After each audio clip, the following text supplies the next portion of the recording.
Hey guys, Danny here at Partay. So as a follow-up to last night's video, which actually got published this morning because it was taking quite a while to upload and I fell asleep. But I received a call from my son. It was meant to be more of a joke, but he was asking me could I spray it on mesh, and we were laughing about it. Here's the truth, guys. This surface spray stuff that we're talking about, even the coating that I talked to you about last night. You can spray it on anything. You can spray it on a tree. You can spray it on a bush. You can spray it on a beetle. You can spray it on your house. I wouldn't recommend it, but you could turn your whole house into a projection screen. A coating is a coating is a coating, right?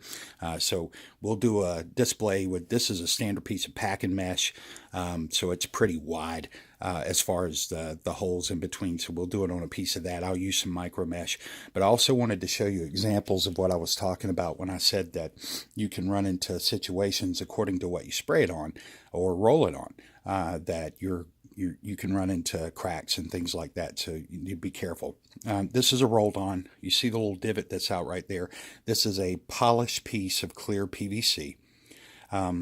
So with the polish, honestly, when you've got a polished surface, the paint, binder, whatever it is, really doesn't have much of anything to try to hold on to. Now, we added a primer mix in with this, and this has been months ago. This has probably been 6-7 months ago. We mixed in a primer piece with this just to try to get it to adhese. It doesn't really have, and I say it's rolled, it doesn't really have much in the way of paint in it. I think it had just maybe about a tablespoon or something like that, just for tone. We compensated or supplemented that with some inks, just to try to get it to the right tone that we were looking for. And we abandoned this now. I mean, this was another idea, working towards an enhancement on Daystar, but it just didn't come out the way that we wanted it to. But these have been very good. I keep this stuff as artifacts from our journey in starting up the company. But you can see where that comes apart. Now this one, we didn't actually make a crease right there. It looks creased now because I've creased it back and forth. But when we first did this, what we did is we just kind of had it rolled over like that, and just left it.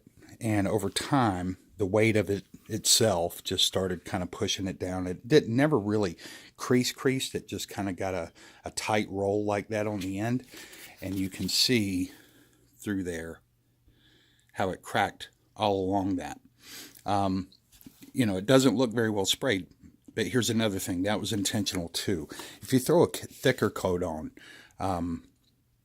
it it can actually accelerate the process because you've added more weight to the screen. The more weight, the more product that you have on the screen, it can lead to it. So we did light sprays on these just to see how that would work. We did heavy sprays on these just to see how that would work. Same thing here. This is double coated. This is two-sided. One coat is actually, this top coat here is actually sort of a diffusion spray. It was an idea that we were working on before we got to Diamante. And then the back was actually just sprayed, with our, I think this was the Daystar mix. It may even be just a standard Daystar mix and not some sort of a conversion of it or another enhancement.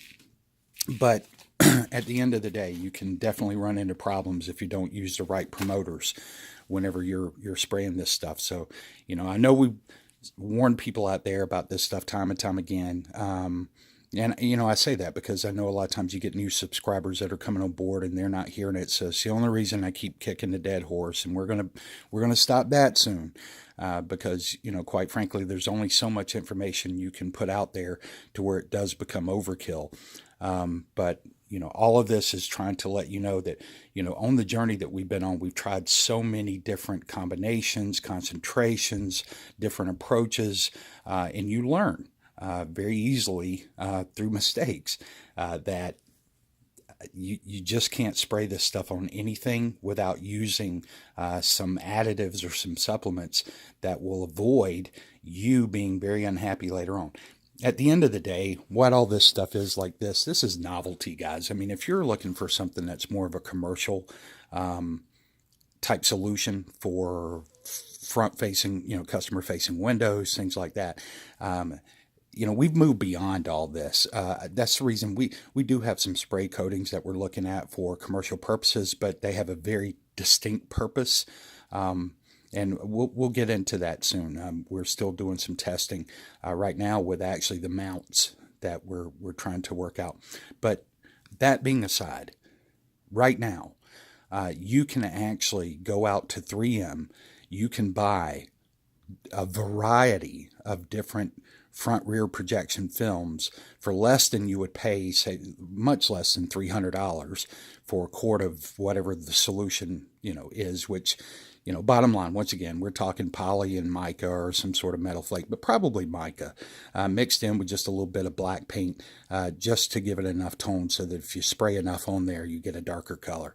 But it wouldn't be used for plays. Not unless it's some small hometown play somewhere. You wouldn't be able to use this with massive stage lighting. Just would not be able to do that. It would. There's no way that it's going to reject the stage lighting of, people who I see talking about this stuff. They've never worked with intelligent lighting. They've never worked with stage lighting. They don't understand the beam angles on stage lighting are usually about 26 to 32 degrees.